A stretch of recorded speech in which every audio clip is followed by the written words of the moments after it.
Positive thinking করুন।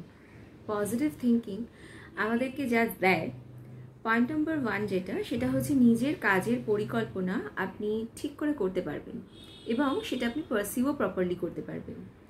2 হচ্ছে নিজের ওপর প্রচণ্ড রকম আত্মবিশ্বাস বেড়ে যায়। 3 নম্বর পয়েন্ট যেটা, সেটা হলো যে আপনি বেস্ট এক্সপেক্ট করবেন এবং সেটাই পাবেন। পয়েন্ট নম্বর 4, নিজেকে টু সিরিয়াসলি নেওয়া বন্ধ করবেন এবং পুরনো এবং আনহেলদি যে থটসগুলো আছে সেগুলোকে দেখবেন আপনি নিজেই বাদ দিয়ে দিতে পেরেছেন।